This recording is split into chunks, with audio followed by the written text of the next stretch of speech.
OpenShift, si je me trompe pas. Mais il y a d'autres outils qui existent, mais Kubernetes, c'est le plus connu aujourd'hui, le plus utilisé dans les entreprises. Donc, le EC2 fait la même chose que le Kubernetes, ou bien c'est pas la même Euh, chose? oui, ECS, oui. ECS, c'est un service d'orchestration également, mais c'est un service qui a été développé par AWS. Et EKS, donc Kubernetes, c'est open source. Ok, d'accord. Merci. Ouais. Donc, il y a pas le site qui demande quoi la différence Entre un pod et un cluster. Donc, dans le cluster, c'est ici. Oui, donc le cluster, c'est un ensemble de nœuds, c'est un ensemble de machines. On appelle cluster. Ça peut être les machines Amazon EC2, par exemple. Et un pod, c'est l'unité la plus petite qu'on peut déployer en fait dans le cluster au niveau de Kubernetes. Et le pod, il y a quoi dedans exactement? C'est un conteneur. C'est-à-dire le pod, il permet juste de pouvoir en fait mettre le conteneur qu'on veut déployer dans Kubernetes. Ils l'ont appelé comme ça, mais ça reste quand même un conteneur ou un ensemble de conteneurs qu'on déploie. C'est ça qu'on appelle pod au niveau de Kubernetes. Donc le pod, on le déploie dans les nœuds du cluster. Dans le cluster, on a les nœuds et le pod, on le déploie dans les nœuds du cluster. J'ai été clair? Et la question qu'on m'a posée tout à l'heure là-bas, cette question-là peut se poser entre ECS et EKS, quoi choisir quand on arrive sur AWS et qu'on souhaite orchestrer notre application. Donc, cette question-là n'a pas une réponse, binaire. C'est pas le ECS, il faut choisir le ECS ou il faut choisir EKS. C'est quelque chose qui peut se baser sur la simplicité et la flexibilité des services qui sont proposés. Donc, si vous voulez quelque chose de simple, ECS reste le service le plus simple à utiliser avec des concepts de service et de tâches.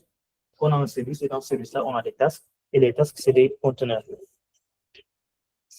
Dès le départ, AWS a conçu en fait ce service-là pour être simple à utiliser, pour être simple à comprendre.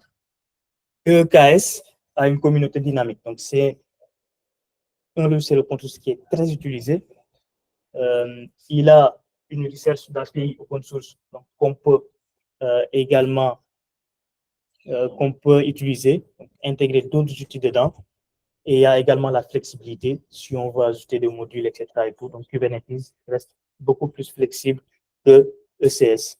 Et si également on est sur Kubernetes et qu'on souhaite migrer sur AWS, EKS peut être le meilleur choix à faire que ECS. Mais si on veut quelque chose de simple, ECS, par exemple, reste un service très simple à utiliser et très simple à comprendre. Entre ces deux services-là, la décision que vous allez prendre ne sera pas à sens unique. Pourquoi? Parce qu'on a parlé de portabilité des conteneurs. On a dit que les conteneurs ne sont pas liés aux environnements. Donc, on peut les exécuter sur une machine en local, on peut les exécuter dans le cloud, etc. Donc, si vous choisissez ECS demain, vous avez également cette flexibilité-là. Vous pouvez profiter de cette portabilité-là pour pouvoir choisir EKS après. Et vos conteneurs vont rester, la construction de vos conteneurs vont rester pareil. Vous allez construire vos conteneurs, vous les placez dans des registries et ces conteneurs-là vont être déployés dans vos autres. Donc, en utilisant ECS ou EKS, vous pouvez facilement également changer pour aller d'un service à l'autre en bénéficiant de la portabilité des conteneurs que vous avez. Des questions? Une question? Ouais. En termes de coût, aujourd'hui, si on doit qui était en local et aujourd'hui qui est sur AWS, parce que on comprend et après la partie finance, c'est quelque chose qu'on peut prendre en compte. Donc, si on devait choisir de prendre ECS et EKS aujourd'hui pour non seulement accélérer le delivery, mais aussi ne pas dépenser de tout l'argent. Quelle est la solution la plus optimale? La solution la plus optimale serait ECS. la plus optimale au niveau du coût. Après, ça va dépendre toujours de l'application. Ça va dépendre toujours de l'application et de ce que vous souhaitez faire. Ça peut être plus optimal d'utiliser du bénéfice. Au niveau du prix, utiliser CS que utiliser PS. Après, ça va dépendre de ce que vous souhaitez faire, etc. Et tout ce qui est finance aussi, également tout ce qui est coût également dans le cloud, c'est un travail en fait qui doit être continu. C'est un travail qui doit être continu, ça en analysant, une fois que vous avez initié votre application, continuez à analyser en fait tout ce que vous pouvez utiliser, tout ce que vous pouvez utiliser et puis ce qui n'est pas nécessaire au fonctionnement de l'application.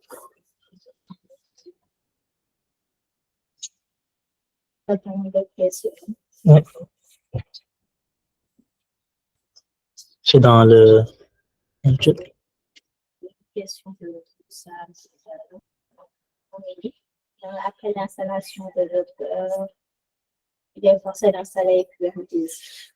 Après l'installation de Docker, non. Parce que c'est deux outils différents en fait. Docker, il va vous permettre de builder vos conteneurs, de les tester et de les déployer. Et Kubernetes va vous permettre d'orchestrer ça. Donc, vous pouvez bien utiliser Docker sans Kubernetes. En local, par exemple, vous pouvez avoir juste Docker pour pouvoir tester vos conteneurs et de les déployer en local. Et Kubernetes, c'est si vous avez besoin d'orchestrateur, donc d'orchestration, que vous l'utilisez. Mais c'est des outils que vous pouvez utiliser de manière totalement indépendante.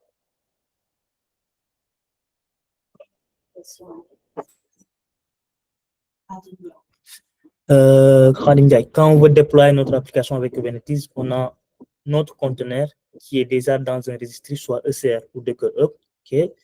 Dans ton pod, tu dis à Kubernetes sur ce pod, je veux que mon conteneur soit dedans, etc. D'où dans Kube, il y a plus la notion de conteneur, mais plutôt de pod. Ouais, c'est beaucoup plus une affirmation qu'une question, mais oui. Donc, dans Kubernetes, avec les concepts que j'ai donnés, on a la notion de pod.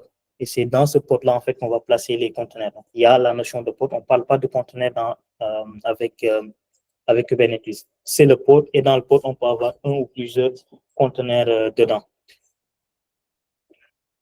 Donc, ce que je vais faire, c'est que je vais faire, donc montrer l'application de démo.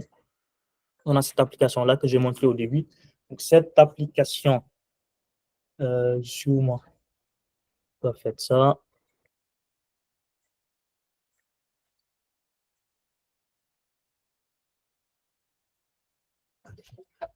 Ouais.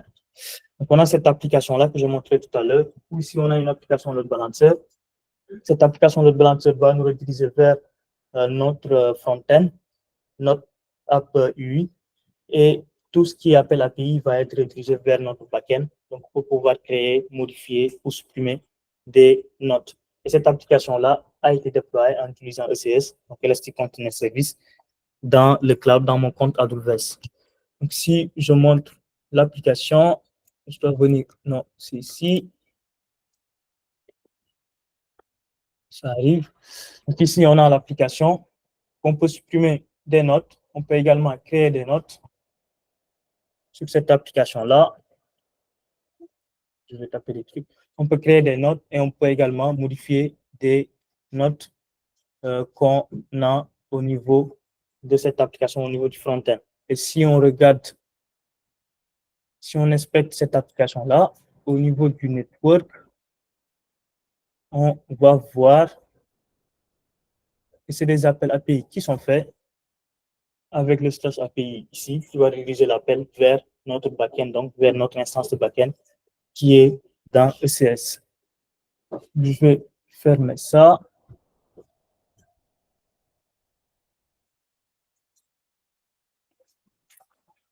Je vais le mettre en bas. Pour déployer cette application-là, sur AWS, quand on arrive, on a besoin de comptes. Sur AWS, on va créer des ressources, on va utiliser des services, on va créer des ressources. Ces ressources-là, on va les créer où? On va les créer dans des comptes. Donc, vous avez besoin d'un compte AWS pour pouvoir créer des ressources. Donc, ce qu'on va faire, c'est qu'on va aller dans un compte AWS. Moi, je vais utiliser ce compte-là en espérant que la connexion passe.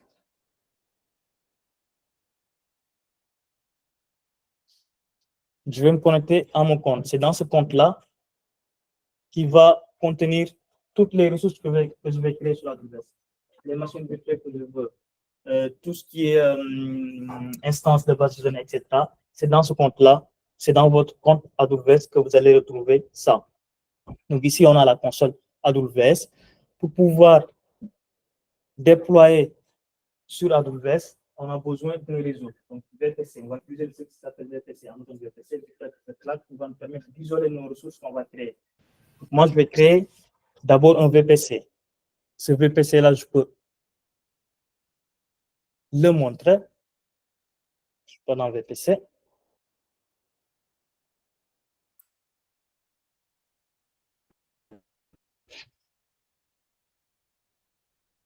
Donc, ça va arriver.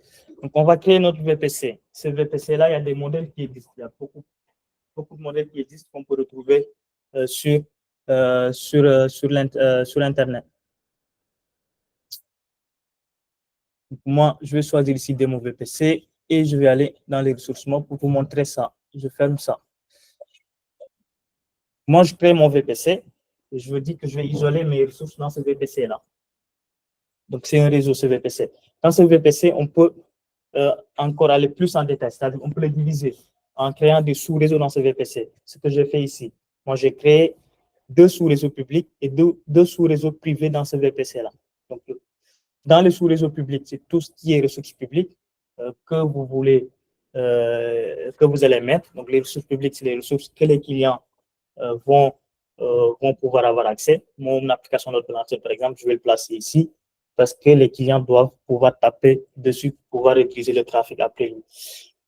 Dans ces sous-réseaux-là, dans ces subnets, je vais créer des tables de routage. Ces tables de routage-là vont nous permettre de gérer le routage au niveau de mon VPC. Au niveau du VPC, donc, on a des tables de routage.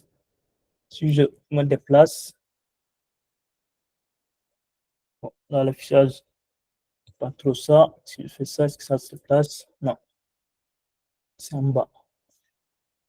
Donc, ici, on a des tables de routage publiques où on va dire que dans ces sous-réseaux publics-là, on va accepter tout ce qui est trafic venant d'Internet. Tout ce qui est trafic venant d'Internet, on l'accepte.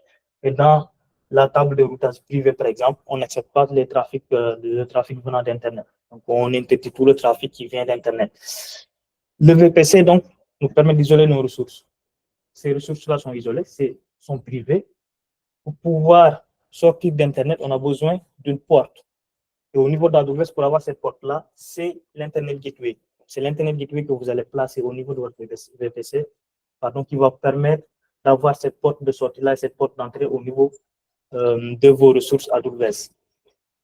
Quand on a les sous-réseaux privés, par défaut n'ont pas accès à Internet, et on ne peut également pas accéder sur ces sous-réseaux-là, les ressources qui sont dans ces sous-réseaux-là. Pour permettre cet accès-là, c'est-à-dire pour permettre aux ressources qui sont dans le sous-réseau privé à aller accéder à Internet, on aura besoin de NAT Gateway, donc de l'outil NAT Gateway qui va vous permettre de faire tout ce qui est translation d'adresse pour pouvoir aller accéder à Internet et revenir à partir de vos sous-réseaux privés. Ça, c'est au niveau réseau pour notre application.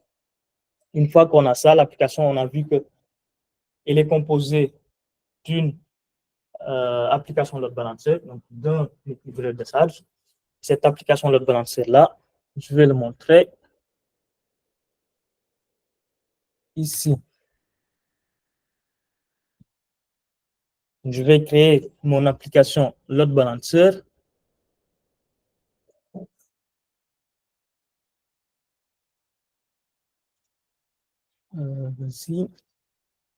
Ici, on a l'application load balancer. Donc, cette application load balancer-là, je peux fermer ça. Ouais. Donc, l'application load balancer va nous permettre de rediriger le trafic vers les instances qu'on a, vers les conteneurs qu'on a. Et donc, ici, au niveau de l'application load balancer, on a la notion d'écouteur, la notion de listener, et ces listeners-là ont des règles, ont des rules. Donc, les listeners ici, c'est les ports qu'on souhaite ouvrir. le port 443 pour la CTPS, le 80, qu'on peut ouvrir également et rediriger directement vers le 443. Et on a les roues, c'est-à-dire où on va rediriger ce trafic-là quand ça arrive sur le load balancer. Donc ici, on lui dit tout ce qui est slash API, on le redirige vers notre backend et tout ce qui est, donc par défaut, le slash ici, on le redirige vers notre instance de front-end. Cette instance de backend et cette instance de front-end sont déployées où? Sont déployées en utilisant Elastic Container Service ici.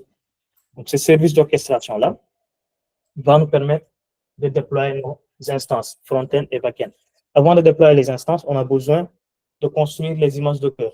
Donc, ces images Docker-là, on les construit avec quoi? Avec Docker. Une fois qu'on a construit ces images Docker-là, je vais juste attendre ça. Une fois qu'on a construit ces images Docker, on va les placer dans les registres. Le service qui nous permet d'avoir des registres sur AWS, c'est ECR, Elastic Container Registry. Si la connexion va arriver, je vais réfléchir ça.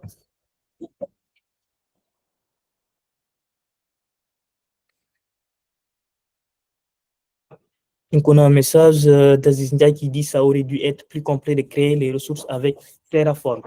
Oui, Khadim Ndiaye, c'était possible, mais je n'ai pas utilisé Terraform. J'ai utilisé CloudFormation en fait pour créer cette démo-là. Donc, Terraform, CloudFormation. Terraform, c'est un outil d'infrastructure as code qui vous permet en fait de créer votre infrastructure en utilisant du code.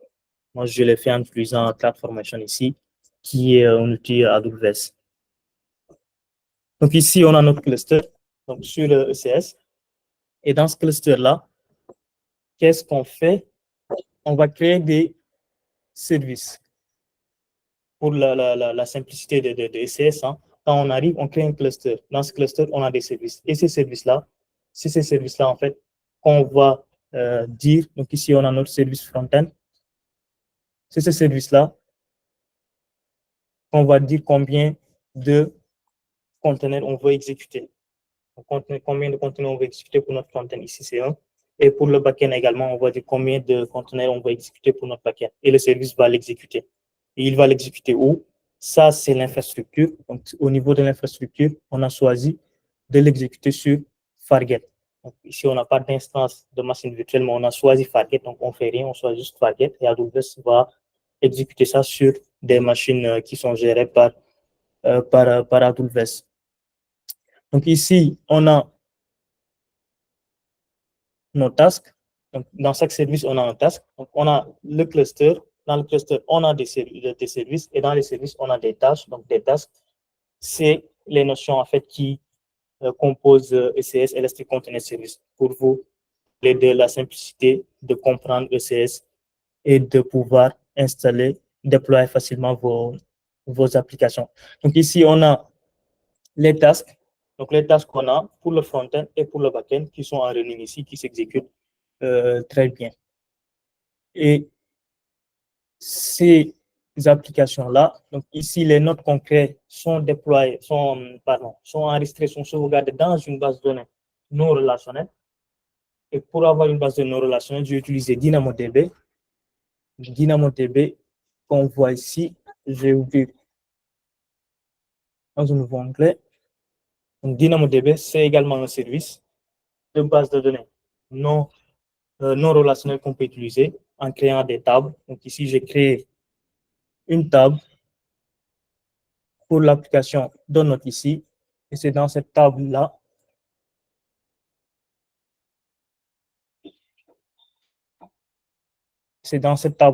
que j'ai les différentes notes que je crée. Donc ici, j'ai mon front-end qui va m'exposer la vue ici. Ce front-end va faire appel donc, à notre back-end, des appels API, et notre back-end va se connecter donc, à la table DynamoDB ici pour pouvoir enregistrer ou modifier ou même supprimer des lignes dans cette table DynamoDB là. Et ça, on peut le voir en direct ici. Si je supprime autant de notes, en laissant une seule, dans la table ici, on va avoir une seule note qui va rester. Donc ici, on a notre réseau. Dans ce réseau-là, on a l'application de balanceur et ECS qui nous permet de déployer le front-end et le back-end, donc une application Java et Spring Boot qui se connecte à la base de données ici, à la base DynamoDB, pour pouvoir traiter les requêtes qui arrivent. Donc, ici, si on regarde l'application ici, le lien, je vais l'envoyer dans Meet ici. Si on regarde l'application, on a ici un autre domaine qui est utilisé. Donc, j'ai utilisé un autre domaine. Et j'ai également la HTTPS. L'application, elle est sécurisée. Pour faire ça, sur AWS, on a également des services pour ça. Et les services, c'est quoi? C'est Route 53. Route 53, c'est un service de DNS qui va permettre de pouvoir acheter des noms de domaine et d'utiliser ces noms de domaine-là. C'est le cas de ce nom de domaine-là. Sanya Technical Training, que j'ai acheté ici avec Route 53. Non. Avec ce service-là, je vais l'ouvrir.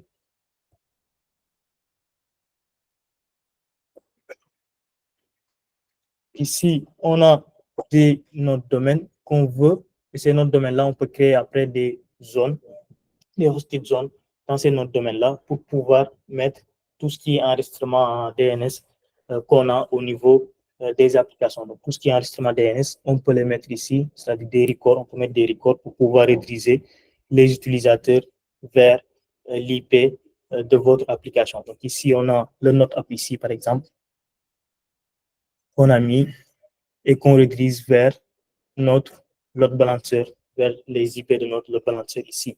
Et pour pouvoir sécuriser vos applications, c'est Certificate Manager. Et Certificate Manager, c'est un service de gestion de certificats. Il va permettre de générer des certificats SSL et de pouvoir les utiliser dans vos applications que vous avez. C'est une application qui est déployée de A à Z, c'est-à-dire tout ce qu'on voit au niveau de l'application de A à Z est utilisé avec les services AWS. Donc, le nom de domaine, les certificats, le réseau, le front-end, pour déployer le front-end, l'outil d'orchestration qu'on utilise, le back-end également, et la base de données, tous sont sur AWS et tous sont déployés sur le cloud AWS. Donc, il n'y a rien qui est à l'extérieur ici, tout est dans mon compte AWS. Et pour déployer cette application-là, j'ai utilisé ça. Si je le déplace, là, il ne veut pas.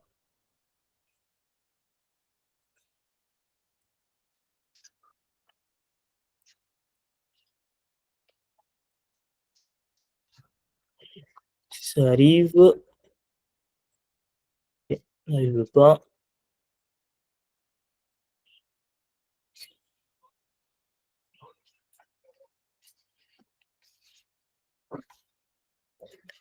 Pour déployer cette application-là, j'ai utilisé CloudFormation que je vais montrer ici. Que je l'ai.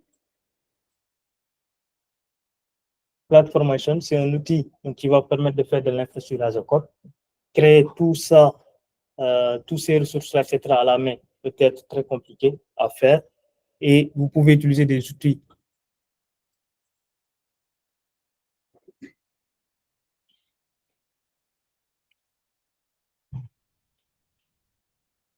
Donc, vous pouvez utiliser ces genres d'outils-là, CloudFormation par exemple, si vous êtes sur AWS, vous pouvez utiliser pour décrire donc de manière simple ici en YAML par exemple, tout ce que vous souhaitez créer. Donc les VPC, les sous-réseaux, l'Internet Gateway, le Net Gateway, les services avec ECS, les tasks dans ces services-là que vous souhaitez et également les registries que vous utilisez que je n'ai pas encore montré.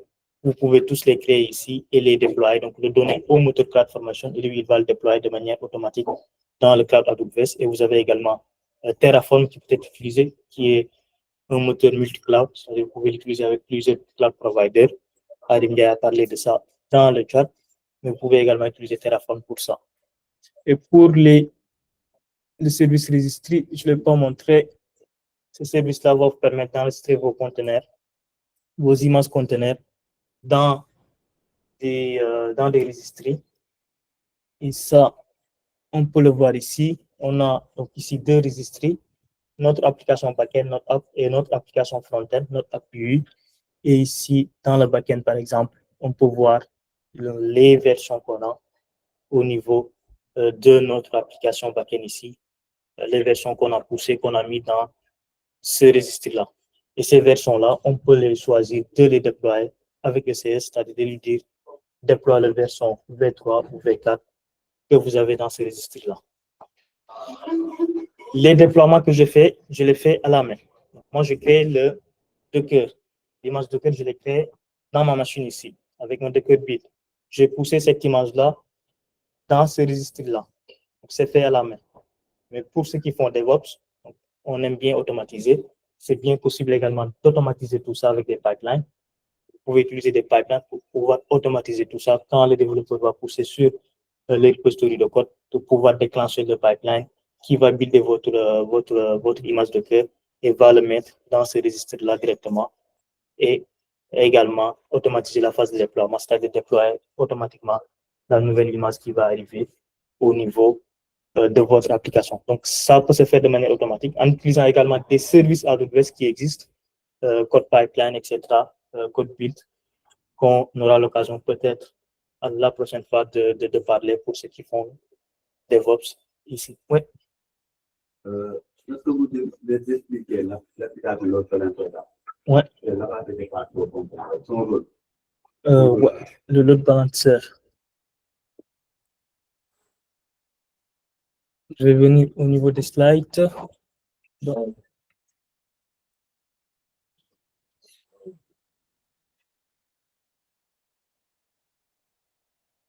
ici, on a deux services. On a deux serveurs.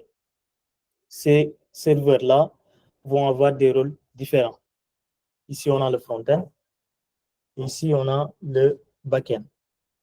L'application load balancer va nous permettre d'avoir un seul point d'entrée. Parce que si on voulait utiliser ces services-là sans l'application load balancer, on devait mettre en place quelque chose pour permettre le client de pouvoir taper sur le front-end, mais en même temps de pouvoir taper sur le back-end. Donc, l'application load balancer va nous permettre d'avoir un seul point d'entrée au niveau de notre application. Lui, il va être la seule porte d'entrée pour entrer à ton application, à votre application. Et au niveau de l'application load balancer ici, au niveau de ce point d'entrée, vous allez mettre en place des configurations, des paramètres. Et c'est ces paramètres-là qui vont permettre de réutiliser le trafic après. Vous, ici, moi, je dis tout ce qui est slash par défaut, donc je le mets dans le front-end, j'envoie le front-end, et tout ce qui est slash API, j'envoie vers mon back-end, vers le service back-end. Donc, l'application load balancer, c'est un équilibre de charge qui va permettre de rediriger le trafic vers plusieurs cibles que vous aurez au niveau de votre application. On peut le faire également avec EC2. On peut le faire également avec des machines virtuelles. Donc, ça peut être ici, les cibles ici, ça peut être des machines virtuelles. Ici, c'est des conteneurs, mais ça peut être également des machines virtuelles. Vous pouvez avoir plusieurs machines virtuelles, plusieurs machines EC2 également, instances EC2, pour pouvoir le faire. Oui.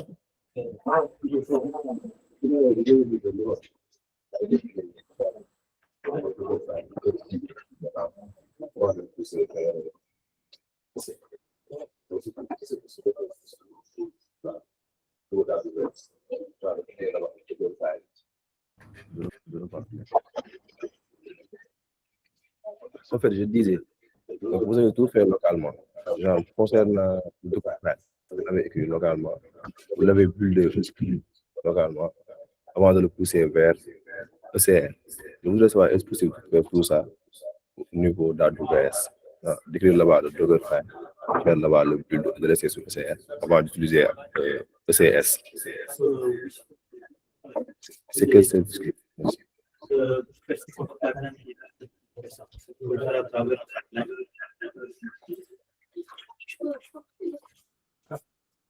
Donc, pour faire ça, c'est l'automatisation. Donc, il faut le faire à travers un pipeline. Le pipeline, c'est sur le pipeline qui vous permet de faire ça. Pour le pipeline, tu vas être lié à une custom code. Une custom code, ça fait que produire des également. Quand développeur va pousser, le pipeline va se déplacer, le pipeline va se déplacer, on va exécuter ton code, ton image, et le pousser sur le CR. Et après, tu vas avoir même un état de déploiement également qui va déployer automatiquement ces clients de pack. C'est comme des questions. Tu peux cliquer également sur la il y a pas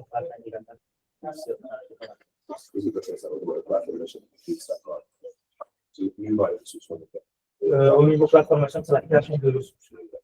C'est la création de ressources. Donc, en pipeline, tu peux le créer avec la formation. C'est possible de le créer avec la formation de pipeline. Et l'exécution du pipeline, c'est le repousse. Donc, c'est les développeurs de pousse les codes qui vont déclencher le pipeline.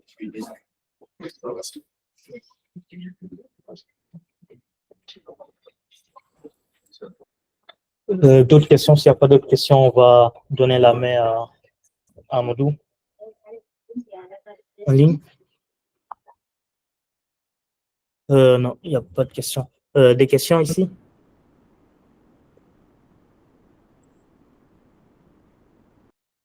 Oui.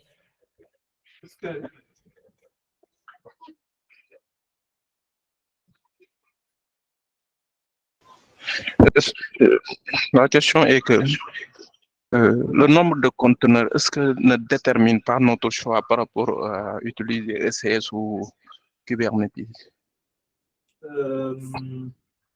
Pour moi, non. C'est une très bonne question. En tout cas, pour moi, non. Et les deux suites quand même peuvent supporter des centaines et des milliers de petits conteneurs, le CS et le KS. Peut-être avec le KS, ça peut être plus simple, mais pour moi, les deux peuvent supporter des centaines comme des milliers de conteneurs pour les services. Moi, les deux peuvent supporter des centaines et des milliers de nombre de conteneurs. Ne sera pas compliqué que ce soit. Et je peux donner l'exemple, moi, de mon entreprise actuellement là. On a presque à peu près une vingtaine de conteneurs. Et en venant sur AWS, il y avait moi, parce que moi, je souhaiterais travailler sur AWS ou aller rejoindre l'entreprise. Mais il y avait également tout ce qui est ressources au niveau de l'équipe. On n'avait pas une très grande équipe. Et pour nous, c'était plus simple en fait, à comprendre et à expliquer aux développeurs d'utiliser le KS, plus c'est un outil à apprendre encore et à expliquer encore aux développeurs pour ensemble. Et on a utilisé le siège avec une vingtaine de conteneurs qu'on a depuis. Ces conteneurs-là, on peut les scaler, on va aller jusqu'à 4, chaque instance. On peut avoir 400 conteneurs, par exemple, dans les moments. Et on utilise avec le CS et ça marche très bien aujourd'hui. Voilà. L'application de l'application de vous avez peut-être que ça a été géré donc le front-end et le back-end, je l'ai codé. Le front-end, c'est avec React et le back-end, c'est avec Spring Boot. Donc, vous avez codé après déployer sur l'application. Je l'ai codé, donc ça c'est sur ma machine, je l'ai codé, je l'ai mis sur le Covid, je ne me souviens plus, et j'ai créé les ressources. Moi, je connaissais les ressources qu'il faut, parce que j'ai créé ces ressources pour pouvoir déployer la tâche. Donc, les ressources qu'on crée au niveau de la AWS, ça sert le support. Et les développeurs vont toujours continuer à développer eux pour pouvoir déployer les nouvelles fonctionnalités pour gérer au niveau de notre application. Si vous pouvez avoir des exercices.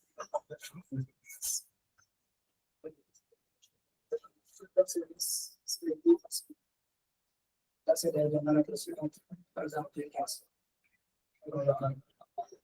Jenkins pour la nouvelle. Si vous quittez Jenkins,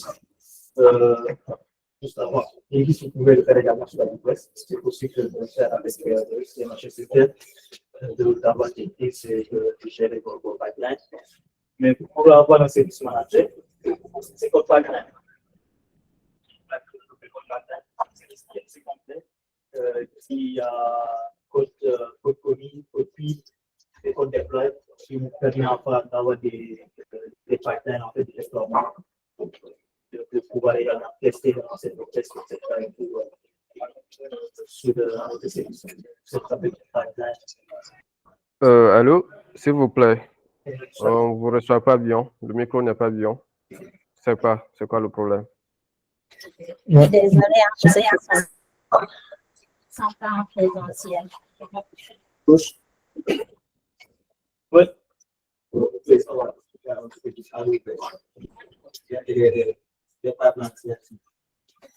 Oui, c'est quoi pipeline? Pipeline.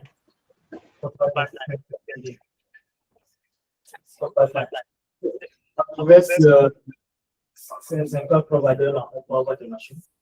Et si vous souhaitez faire Jenkins, vous pouvez toujours le faire. Vous pouvez toujours avoir vos machines qui viennent avoir Jenkins dedans. Avec même pas de pipeline, c'est possible en fait d'intégrer avec Jenkins, avec des plugins qui existent. Fait que il y a des fois, comme ce qui est en local actuellement, c'est des machines où on installe Jenkins et il y a les autres qui gèrent ça. C'est exactement, c'est également faisable en fait sur la VPS. Il y a également des services managers. C'est plus difficile des services managers là, c'est la VPS qui gère ça après pour vous. Et ce service-là, c'est comme pipeline sur la VPS.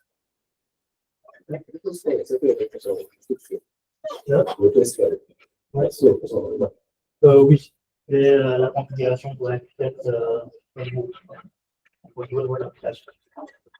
Sur le base scaling, ça se base sur des vitesses, sur le CPU, si vous avez une machine virtuelle, sur le nombre d'utilisateurs qui se connectent à votre application. Ces critères-là, ces besoins-là, vous les fixez, vous les configurez, et de manière automatique que votre application va scaler.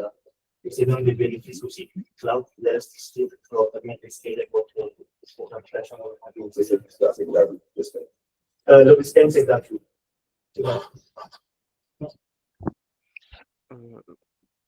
Sur quoi se base la facturation si vous utilisez EKS ou ECS? Donc, ECS et EKS, on peut les utiliser sur des instances EC2, sur des machines EC2. Si vous l'utilisez avec des machines EC2, la facturation doit se baser sur le temps d'exécution de cette machine. Quand on a une instance en EC2, c'est à la minute ou à la seconde que c'est facturé pour la WS. Avec les erreurs, etc., en fonction du type de machine que vous utilisez et de la famille. Si vous utilisez Packet, donc Packet CCPLS, c'est l'utilisation de la CPU et du memory que vous avez qui va être mis dans au niveau de la facturation. Que soit les machines, si vous avez des CPU, le temps d'exécution. Si vous n'avez pas la CPU, c'est Packet et Packet, c'est la même boîte et la CPU que vous utilisez au niveau du service. Question? Le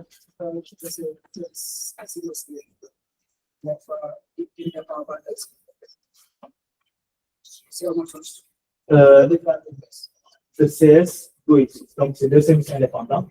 Le C2, c'est pour avoir de matériel. Le CS, c'est un service d'orchestration. Sur le texte.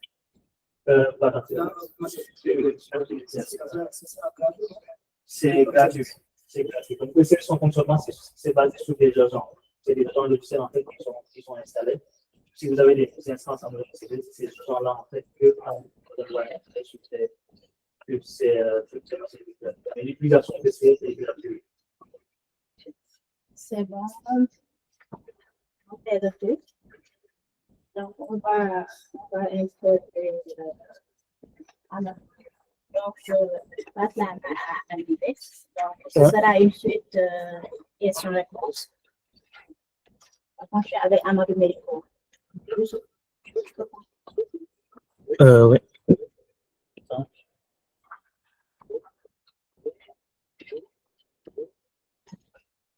Sinon, tu me laisses pencher dessus. Sinon, c'est bon, je peux. Bonjour, Amadou Médico. Oui, bonjour tout le monde. Est-ce que vous me voyez? Est-ce que vous m'entendez? Voilà. 5 sur 5. Alors, oui. Très bien. Alors, moi, je ne vous entends pas très bien quand vous parlez. Pour ceux qui sont en présentiel, je pense que ceux qui sont en distanciel, ils m'entendent bien. Donc, n'hésitez pas si vous ne m'entendez pas. D'accord, ça marche. Bonjour, Amadou. Nous te reçoit très bien. Super. Et bravo à Youssouf pour sa présentation, d'ailleurs.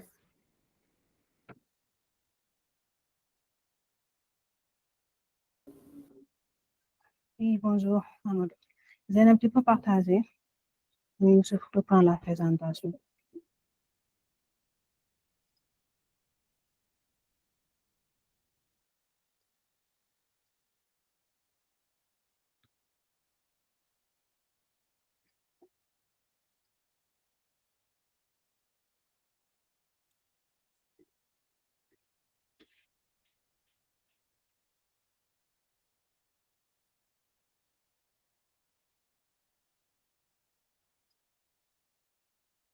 Alors, est-ce que vous êtes toujours là à Dakar? On ne vous entend pas, hein? Oui, Amadou, on est là. D'accord.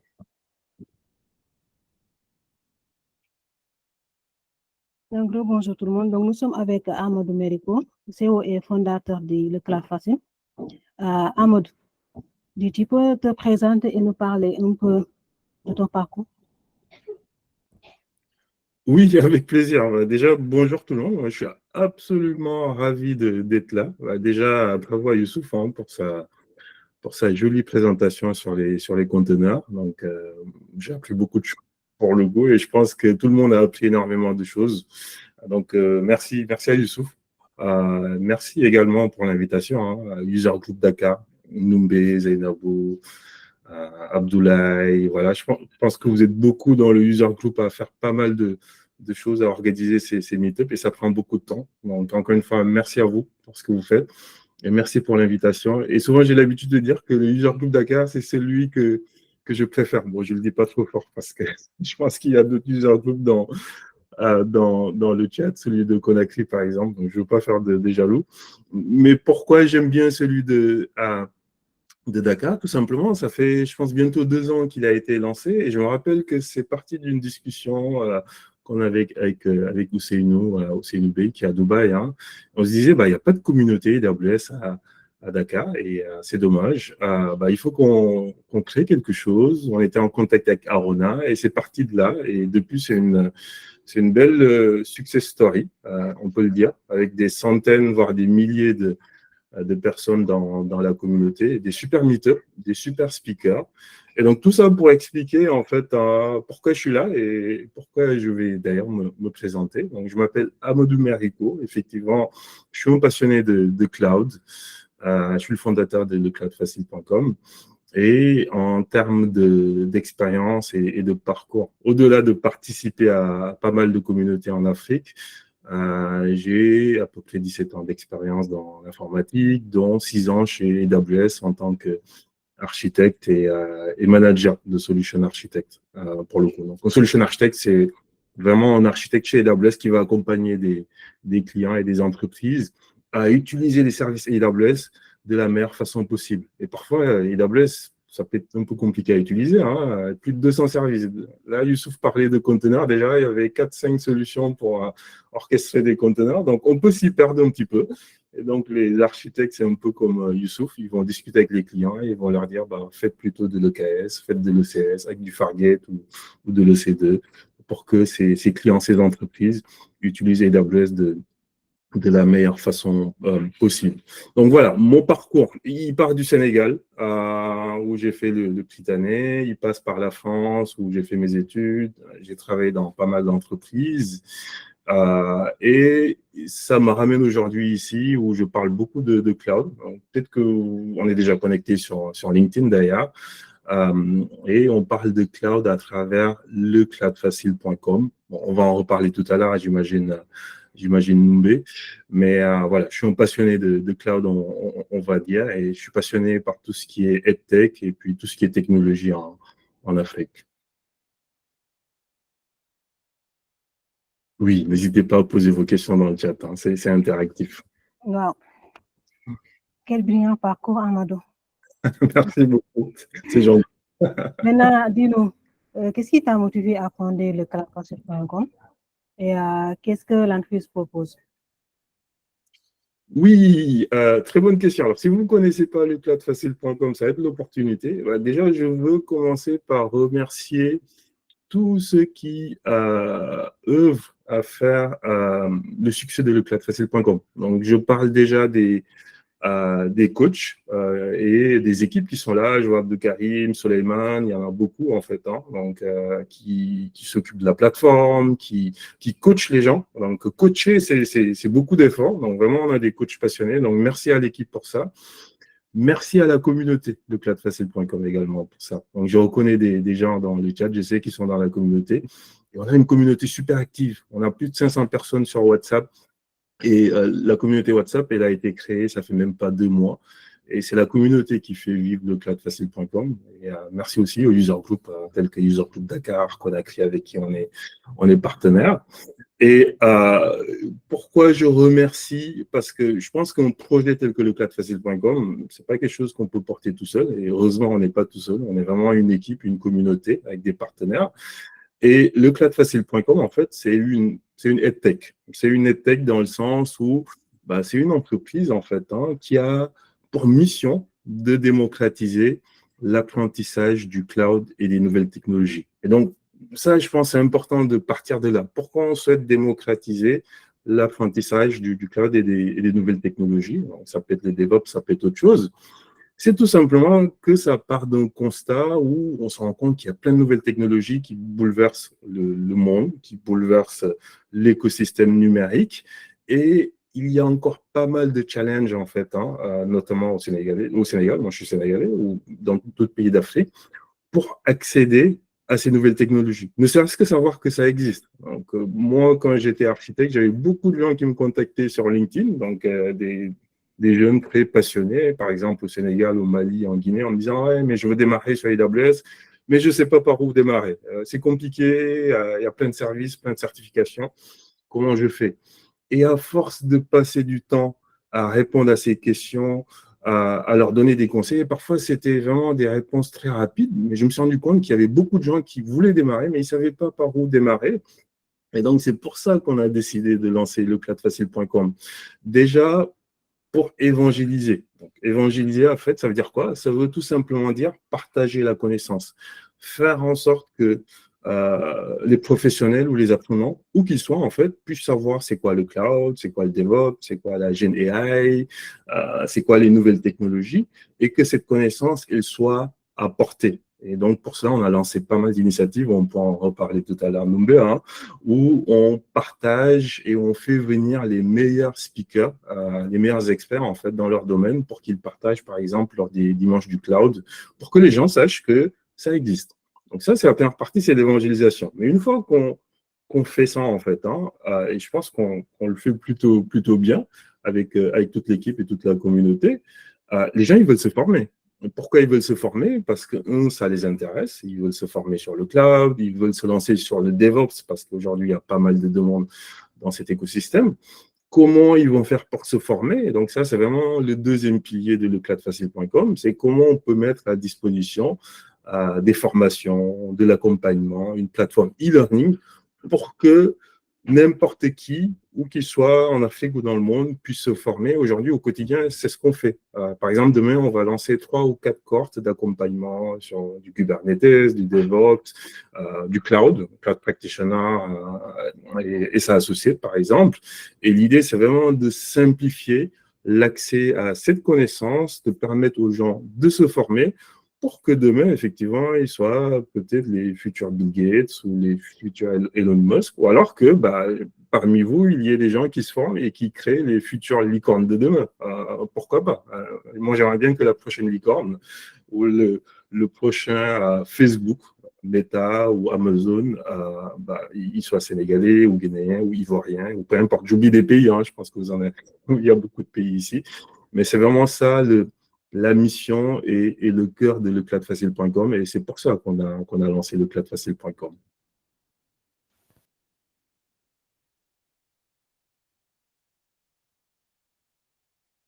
Alors, est-ce que Noumbé est toujours là? Je vois qu'il y a quelqu'un qui a levé la main dans le chat aussi. Hein.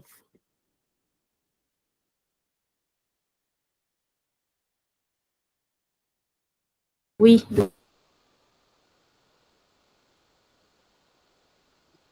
Est-ce que tu veux continuer ou on prend la question dans le chat Noumbé? Ou quelqu'un de l'équipe, hein.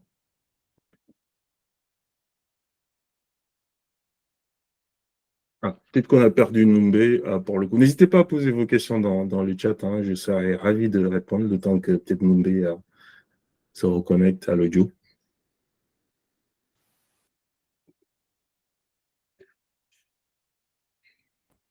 Allô, Zeynep, vous m'entendez maintenant? Oui, on t'entend. On t'avait un peu perdu. Je disais excellent, noble commission. Ah, merci. Donc, Merci beaucoup. maintenant, je dis qu'on va continuer avec les questions. Il n'y a pas encore de questions dans le chat. Maintenant, quels sont les principaux avantages des formations CLAP proposées par le CALPAS.com par rapport à d'autres offres de formation, par exemple, disponibles sur le marché? Oui, alors c'est une très bonne question. Et donc, vous l'avez compris, déjà, le cladfacile.com, c'est une EdTech. Donc, EdTech, ça veut dire quoi? Ça veut dire qu'on est dans le domaine de l'éducation et on est une boîte technologique. Et pour le coup, la principale offre, ou en tout cas aujourd'hui, le cœur de cette EdTech, c'est la plateforme lecladfacile.com. Donc, si vous tapez lecladfacile.com, vous tombez sur une plateforme e-learning. Et cette plateforme e-learning, vous pouvez voir qu'il y a des cours que vous pouvez suivre, en fait, hein, avec des formateurs. Donc, aujourd'hui, c'est du AWS. Demain, on fera beaucoup plus. Et vous allez pouvoir vous former à votre rythme. Et donc, ça, c'est important de le garder en tête. On est d'abord une boîte qui fait du e-learning, mais pas que ça. Pour le coup. Et ça va me permettre de répondre à la question de Noumbé qui dit, mais lecladfacile.com, c'est quoi l'avantage par rapport à une autre boîte ou par rapport à d'autres alternatives? On a toujours eu à cœur de partir des apprenants. Ça, c'est très important. Aujourd'hui, on passe beaucoup de temps à discuter avec les gens qui nous contactent. Et parfois, ils ne vont pas se former avec nous, mais ils veulent juste être conseillés, en fait. Hein, dire, OK, je veux démarrer sur le DevOps. Donc, on a beaucoup de demandes sur le DevOps, hein, pour le coup. Je ne sais pas si vous avez constaté la même chose que moi, mais voilà. Ils disent, mais je veux faire du DevOps. Qu'est-ce que vous me conseillez? On passe du temps à conseiller les apprenants, à leur donner une roadmap pour qu'ils puissent aller vers les carrières de DevOps ou de cloud ingénieur, si c'est quelque chose vers lequel ils souhaitent aller. Et s'ils nous font confiance pour qu'on les accompagne, encore une fois, on met le succès de l'apprenant au cœur de ce projet. La première question qu'on pose généralement, c'est pourquoi tu souhaites te former? Et vers quoi tu souhaites aller? C'est quoi ta roadmap d'ici 2-3 ans? Et donc, les réponses, elles sont très diverses et variées. Je veux me former parce que mon entreprise fait du cloud. Je veux me former parce que je veux aller chercher des opportunités de travailler dans ce domaine-là, soit dans mon pays, soit en faisant du remote. Parce que le remote, aujourd'hui, c'est une réalité. Les gens, ils sont à Abidjan, ils travaillent également pour des entreprises qui sont partout dans le monde. Et donc, en partant de ce projet-là, on va définir une feuille de route des formations et du coaching sur lesquelles on va accompagner nos apprenants. Et ceux qu'on accompagne sont très satisfaits. On n'est pas loin du 100% de satisfaction en termes des feedbacks qu'on reçoit des apprenants qu'on a accompagnés jusqu'à la certification. Et l'autre chose aussi, hein, je pense, qui est vraiment important, c'est l'accessibilité des coachs et des formateurs. Encore une fois, je les remercie. Il y en a pas mal qui sont dans l'audience. Et j'ai l'habitude de dire, c'est des coachs passionnés. Je pense que si on n'est pas passionné par le fait d'accompagner des apprenants, des professionnels vers le succès, c'est un peu compliqué pour le coup. Et nous, on a la chance que chez Le Cloud Facile, tous nos coachs sont très passionnés, donc ils vont répondre aux questions, ils vont aller beaucoup plus loin que ce qui leur est demandé pour le coup, pour que effectivement les apprenants qu'on prenne par exemple pour la Cloud Practitioner, 2-3 mois plus tard, en fait, ils puissent se certifier. Et c'est les témoignages qu'ils nous font. Hein. Ils disent, lecloudfacile.com, on est sûr que quand on a une question, on a une réponse et l'accompagnement, il est de proximité. Donc, je pense qu'il y a pas mal d'autres choses ou d'autres avantages, en fait, hein, qu'on peut offrir avec lecloudfacile.com. Mais je pense que s'il fallait retenir 2 avantages, c'est vraiment qu'on a des coachs qui sont passionnés, qui sont certifiés aussi. Je pense que c'est vraiment des grands experts dans leur domaine. Et puis, l'autre avantage, comme je le disais tout à l'heure, c'est vraiment qu'on part de l'apprenant. Voilà. On veut d'abord connaître l'apprenant, savoir vers quoi il va et l'accompagner vers ce projet. Et donc, ça, c'est quelque chose qui, à notre avis, fait beaucoup la différence. Merci Amadou, excellent tour. Je pense qu'on a une question dans le chat. Je vais regarder. Il y a une question. Ok, je vais regarder. Alors, est-ce qu'il faut forcément maîtriser les outils comme Docker, Jenkins, Kubernetes avant d'attaquer leur équivalent dans AWS? Donc, c'est une très bonne question. Ça va dans le détail. Je vais quand même essayer de répondre de façon globale pour tout le monde. Généralement, quand les gens viennent nous voir avec des questions précises, nous, on leur demande vers quoi vous souhaitez aller. Donc là, typiquement, la question de Ibra, c'est, je me dis que derrière, en fait, c'est quelqu'un qui veut travailler dans le DevOps ou qui veut aller vers le DevOps. Donc, on va plutôt d'abord parler du projet. Et quand on a compris le projet, effectivement, là, on va pouvoir expliquer, par exemple, à Ibra que si c'est pour aller vers le DevOps, effectivement, des connaissances cloud, c'est quelque chose d'assez intéressant et complémentaire d'ailleurs. Aujourd'hui, je pense que peut-être le meilleur endroit pour faire du DevOps, c'est dans le cloud, hein, pour le coup. Tout est automatisable avec Terraform ou CloudFormation ou Pulumi, peu importe l'outil que vous utilisez. Je dirais que les deux sont complémentaires. Après, ça va dépendre de vous. Quelles sont vos connaissances? Si vous connaissez déjà Docker, Kubernetes, ok, peut-être il vous manque la partie cloud. Si vous connaissez déjà la partie cloud, ok, on va peut-être vous proposer un parcours sur les outils DevOps et la philosophie DevOps. Mais peu importe, en fait, quel que soit le chemin emprunté, en fait, on va en discuter avec vous et on va voir les meilleurs parcours, en fait, qu'on puisse vous conseiller. Et ce parcours, ça peut être des formations que nous, on donne. Ça peut être aussi des conseils qu'on vous donne d'aller voir peut-être des plateformes ou des ressources qui sont sur Internet. Encore une fois, le plus important, ça va être l'objectif final. Après, pour répondre très typiquement à la question de Ibra, non, c'est pas. Enfin, oui, quand vous apprenez les services AWS, Kubernetes, EKS par exemple, c'est intéressant d'apprendre, de connaître Kubernetes, mais je pense que si vous commencez à apprendre EKS, vous allez de facto apprendre Kubernetes en même temps. Donc, voilà, ça dépend en fait. Est-ce que je le mets en prérequis ou pas? Je pense que ça se discute. Concernant la formation qu'offre le Cloud Facile sur la certification Cloud Practitioner, l'inscription inclut la formation et les frais d'examen. Donc ça, c'est des questions bien précises. Et encore une fois, merci pour la question. On va vous partager tout ça. Il y a un lien avec la FAQ qui explique un petit peu tout ce que ça inclut. Ça inclut tout, sauf le coupon pour aller passer l'examen. Donc, juste pour ceux qui ne connaissent pas les certifications AWS, en fait, vous vous préparez et quand vous êtes prêt, vous allez passer l'examen. Donc, pour cela, il faut acheter un coupon qui est vendu par AWS. Donc, voilà, il est de $100 pour la Cloud Practitioner et de $150 pour et sa associate, par exemple. Et nous, on fait de l'accompagnement. L'accompagnement, c'est quoi? C'est vraiment des professionnels ou même des étudiants qui nous disent « Moi, je veux être certifié parce que ça va m'aider dans ma carrière. Par contre, je vais être conseillé, je vais être suivi, je vais être accompagné, je veux discuter avec un coach qui va pouvoir peut-être me motiver, parce que préparer une certification, ça peut prendre beaucoup de temps. Parfois, on peut ne pas être motivé, mais voilà, je veux être accompagné. Et donc ça, on le valide. Et une fois qu'on l'a validé, effectivement, on va vous accompagner sur 2-3 mois pour que vous passiez l'examen. Et donc, l'accompagnement inclut toutes les ressources, c'est-à-dire le cours, les quiz, les examens pratiques, et le suivi par un coach qui est certifié, passionné et qui a déjà accompagné des centaines d'apprenants. Mais effectivement, le coupon en lui-même n'est pas inclus, même si nous, on a souvent l'habitude d'aider les apprenants à acheter le coupon, parce que de ce côté-là, il y a également des difficultés en Afrique. Quel est le coût de la formation Solution Architecture? Donc, pareil, c'est une question qu'on peut prendre en off, Moussa. J'aime pas trop parler de coût. Je je me concentre d'abord sur la valeur. Mais actuellement, on a une cohorte qui démarre demain et il y a une promotion de 50% sur le coaching et sa associé. Et ils vont être accompagnés pendant 4 mois. Et généralement, nos accompagnements coûtent 2 à 3 fois moins cher que ce qui se fait sur le marché. Et après, c'est des commentaires de Awayain, Suleiman, Mustapha Fall. Je voudrais savoir les avantages d'utiliser les services AWS pour une entreprise qui a déjà son infrastructure en place. Je vais laisser peut-être quelqu'un répondre à cette question, qui n'est peut-être pas exactement liée au talk. Tiens, Suleiman Youm est là, je pense qu'il peut nous aider ou Youssouf, pour le coup, à répondre à cette question très, très technique. Noumbe, est-ce qu'on continue ou est-ce que... Oui, nous demandons. On a beaucoup de questions dans le chat. Hein?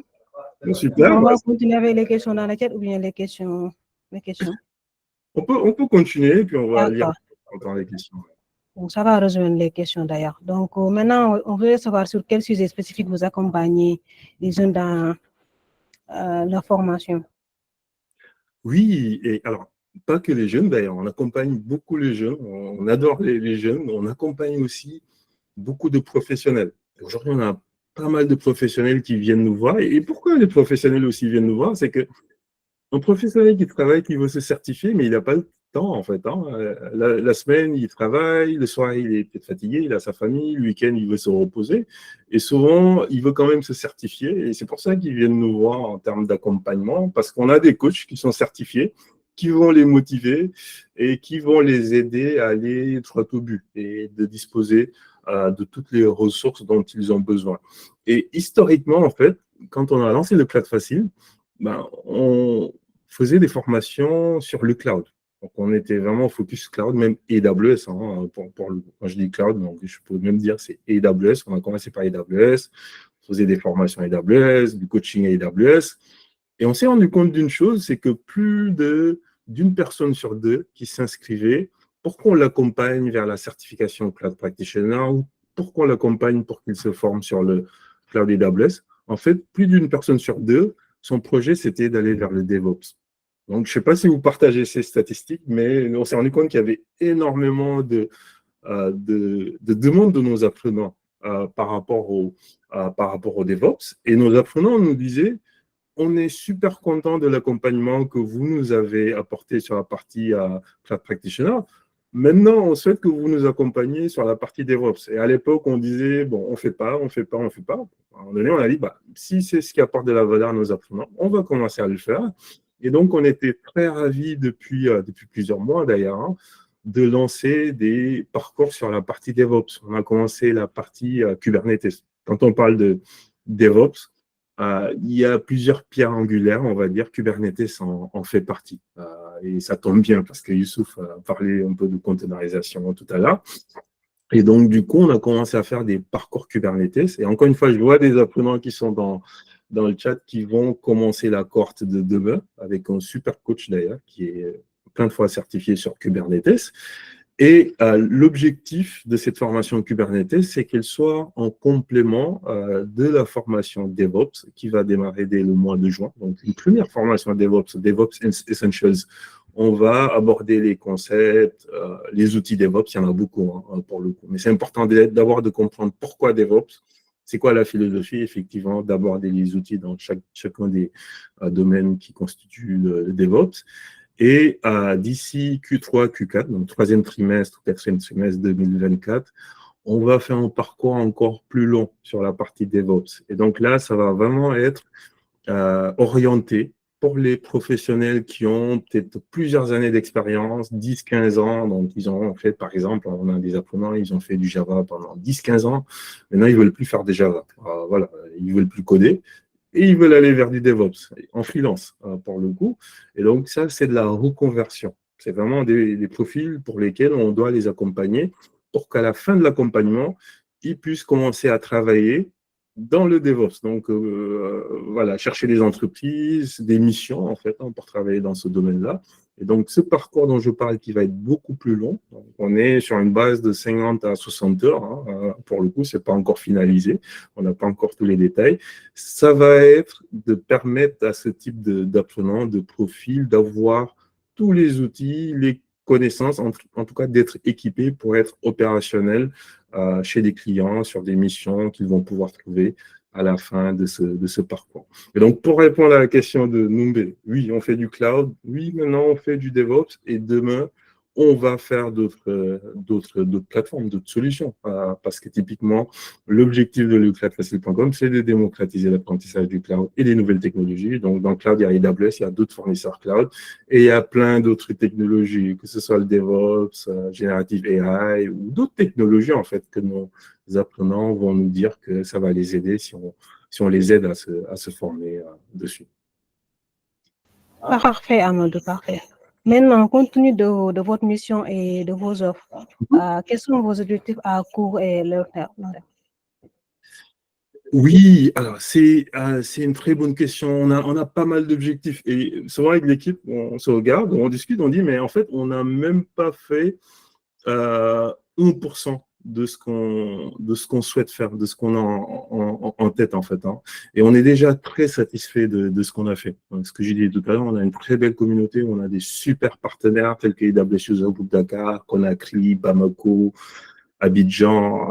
On va parler de la journée du cloud, j'espère tout à l'heure aussi. C'est un super événement. Donc voilà, à ne pas rater. Mais ça, c'est juste une phase, c'est juste le début, c'est juste la partie, comment on va dire, évangélisation, et sur la partie formation, on a des formations en fait sur lesquelles on est en train de travailler. Donc typiquement, pour vous donner un exemple en termes d'objectifs, je vous ai parlé de la plateforme e-learning qu'on a mise en place et sur laquelle, quand vous tapez lecloudfacile.com, vous allez retrouver des cours e-learning.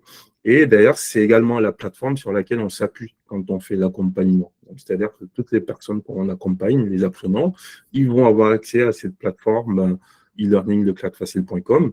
Demain, l'objectif, et toute l'équipe travaille à ça, c'est d'en faire une marketplace de contenu pédagogique et éducatif. Et si on regarde, en fait, il y a énormément de talents en Afrique qui créent du contenu, qui sont très bons dans ce qu'ils font. Alors, je dis Afrique de la diaspora également, pour le coup, mais on a beaucoup de gens qui créent du contenu, qui sont très bons dans ce qu'ils font, et peut-être qu'ils le mettent sur YouTube, ou peut-être qu'ils le mettent sur LinkedIn, et puis qu'ils ne le marketent pas plus que ça, en fait, parce que peut-être ce n'est pas leur rôle. L'objectif de demain, en fait, c'est de dire, nous, on veut démocratiser le cloud et les nouvelles technologies. Et pour cela, on veut être partenaire de tous ces créateurs de contenu. C'est-à-dire que n'importe qui, en Afrique ou dans le monde, pourra créer son cours sur une techno qui est demandée par les apprenants et le mettre sur lecloudfacile.com. Et donc, tous les apprenants pourront bénéficier de cette expertise-là pour se former facilement. Potentiellement, ils pourront être accompagnés parce qu'il y a la partie e-learning, mais souvent aussi, on voit que nos apprenants, ils veulent discuter avec des coachs.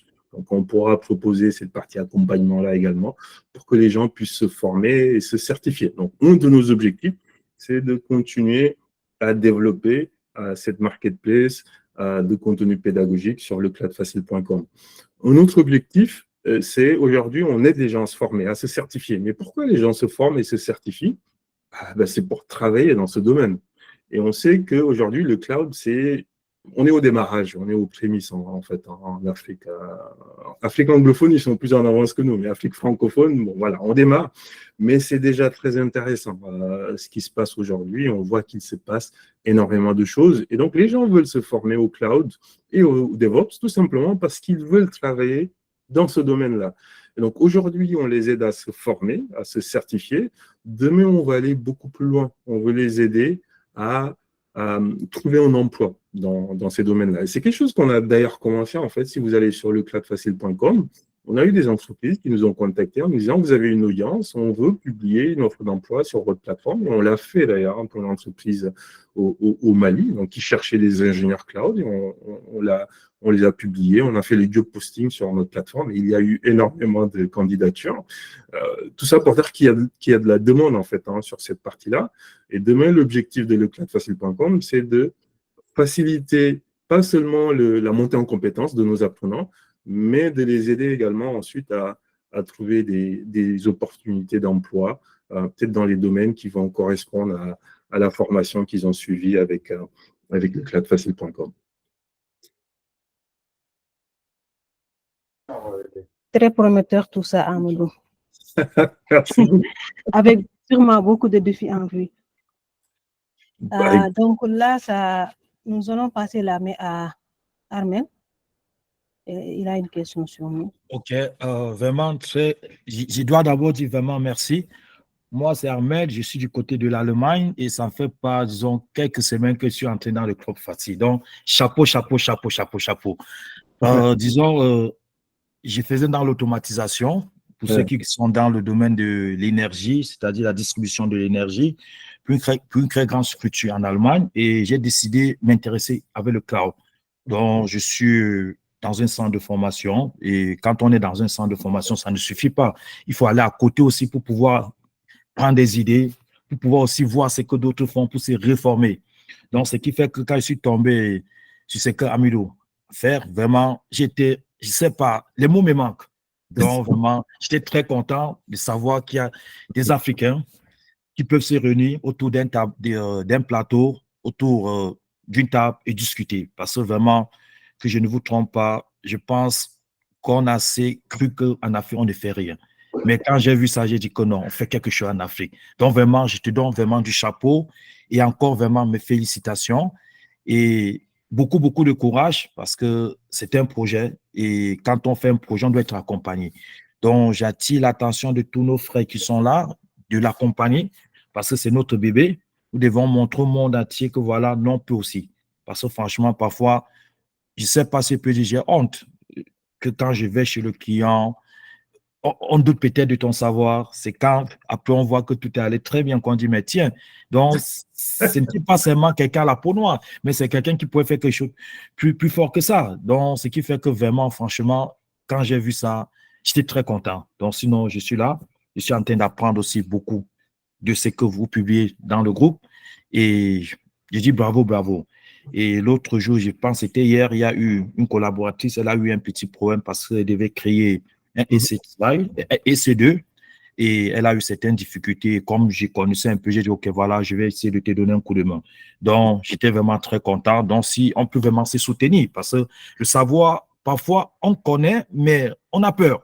Parce que franchement, quand j'ai commencé à expliquer, j'ai dit, mais donc je connaissais, donc ce qui fait que je ne sais pas comment qualifier ça. Donc, je motive tout le monde quand on touche une question dans le groupe et s'il y a quelqu'un qui peut amener son soutien, qu'il le fasse. C'est notre groupe à nous. Absolument. Et je pense, comme Amidou a dit tout à l'heure, il y a le potentiel qui est là. Et qu'on ne vous trompe pas, le cloud, c'est l'avenir. C'est vraiment l'avenir. Puisqu'on produit aujourd'hui des taux des données et on va les mettre où?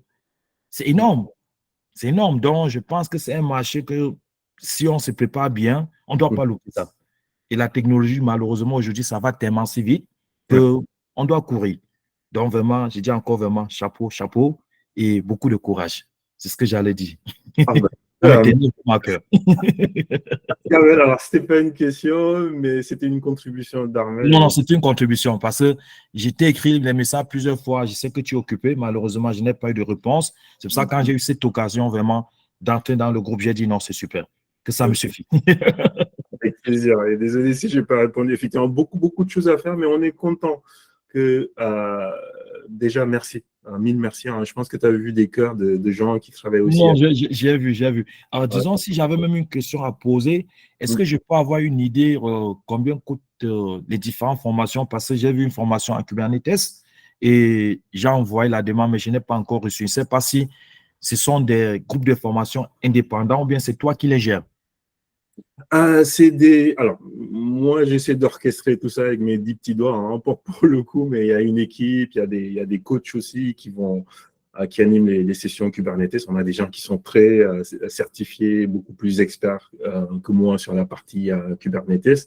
Mais de toute façon, ce qu'il faut garder en tête sur nos formations, encore une fois, on essaie qu'elles soient très, très accessibles. Donc, je n'ai pas les tarifs là en tête, mais on va te répondre si tu nous as écrit sur WhatsApp ou c'est sur LinkedIn ou sur WhatsApp? Non, j'ai envoyé, c'était un message email. Donc, ils ont quand même répondu qu'ils ont reçu ma demande et que dans les jours à venir, ils risqueront me contacter. On va vous répondre aujourd'hui. Oui, parce que je voulais un peu savoir, comme j'ai dit, je viens d'entrer dans le domaine et mon but, c'est de vraiment bien me former parce que j'ai une vision et quand on a une vision, on doit se former par rapport à tout ça. Exact. Donc, c'est pour ça que, indépendamment de ce que j'ai fait comme formation, j'aimerais avoir des surplus de formation, pourquoi pas? Parce que c'est à force aussi de trop travailler, de pratiquer, qu'on devient un profi. Hein. Qu'on devient un bon DevOps ou un bon architecte cloud ou un bon forgeron. On va vous répondre, Armel, avec grand plaisir. Et je suis complètement d'accord. Je pense qu'il faut se former. Et du coup, pour cela, moi, j'ai une anecdote, si on a un peu de temps à nommer. C'est il y a peut-être 7-8 ans, en fait. Hein, pour le coup, je ne faisais pas de cloud, je faisais autre chose. Et un jour, j'ai découvert le cloud, en fait. Hein, et j'ai trouvé ça extraordinaire. Parce que là, avant, en fait, moi, quand il fallait installer une application, une base de données, il fallait trouver des serveurs, les configurer. Même la boîte disait on n'a pas de serveur pour le coup. Il faut peut-être commander des serveurs juste pour faire un test. Et c'était très compliqué. Le jour où je suis tombé sur le cloud, ou alors le cloud m'est tombé dessus, je me suis rendu compte qu'en quelques minutes, je pouvais créer une base de données, ou créer un cluster Kubernetes. Je me suis dit, mais c'est extraordinaire. Et c'est ça que j'ai envie de faire. Et au début, j'étais un peu réticent à investir et je l'avoue hein, pour le coup, mais c'est vraiment pour partager mon exemple. Je voulais un petit peu chercher des trucs gratuits à gauche, à droite pour me former. J'en discutais avec ma femme me dit non, il faut acheter et il faut te former. Tu achètes les meilleurs cours, tu te formes. Je ne sais plus à l'époque c'était combien, mais je pense que c'est peut-être le meilleur investissement que j'ai reçu de ma vie, parce que quand j'ai acheté les cours et les formations, je me suis formé. Ensuite, ça m'a tellement plu que je me suis certifié. Quand je me suis certifié, j'ai tout fait pour rentrer chez AWS. Donc, je suis rentré chez AWS. Super. J'étais architecte, ensuite je suis passé manager, mais j'ai découvert, en fait, ça m'a ouvert un truc tellement énorme que finalement, l'investissement initial que j'ai fait, je pense qu'il a été multiplié par 1 million. Et aujourd'hui, c'est ce qui donne aussi le cloudfacile.com. Non, c'est super, super. Ça me fait plaisir. C'est une très belle histoire. Merci. Merci, Amadou. Merci. Grand merci. Merci, Ahmed, pour cette belle contribution. Merci beaucoup. Donc, Amadou, tout à l'heure, on parlait de défis. Oui. Maintenant, quels sont les principaux obstacles que vous rencontrez dans la proposition de formation cloud en Afrique? Oui. J'adore parler des obstacles et des challenges parce que souvent, quand on écoute les histoires, on parle que de ce qui est beau et bien. Il faut célébrer ce qu'on achieve, ce qu'on fait de bien. Je pense qu'on fait du super belles choses. Quand je vois Armel qui est en Allemagne, qui nous connaît, qui est très content de ce qu'on fait, qui s'y retrouve, et beaucoup de gens se retrouvent dans la communauté Cloud Facile et dans ce qu'on fait. Et ça fait plaisir. Je pense que ça, c'est des célébrations à faire. La journée du cloud, c'est une célébration. Mais il y a pas mal de challenges et finalement, les difficultés, c'est le chemin.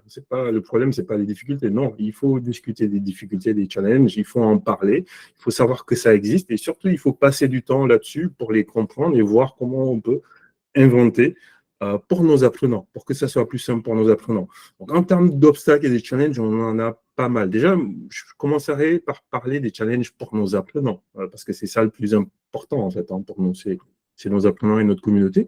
Et on s'est tout de suite rendu compte que la plupart des gens qui voulaient aller vers les métiers de cloud et de DevOps, en tout cas beaucoup de gens, pas la plupart, je veux dire beaucoup de gens, je n'ai pas de chiffres, mais beaucoup de gens étaient bloqués par l'anglais, pour le coup. Et je pense que pas plus tard qu'hier, j'ai eu quelqu'un qui me disait « Ah, mais votre coaching, là, vous appuyez sur un cours qui est en anglais, nous, on voulait tout en français. » Et bon, voilà, je lui ai expliqué que pour le moment, on n'avait pas cet équivalent, c'est la SA Associée, que c'était pas encore en français. Et quand on est dans l'informatique, je pense que vous êtes mieux placé que moi pour le savoir. Il y a beaucoup de ressources en anglais, en fait. Hein.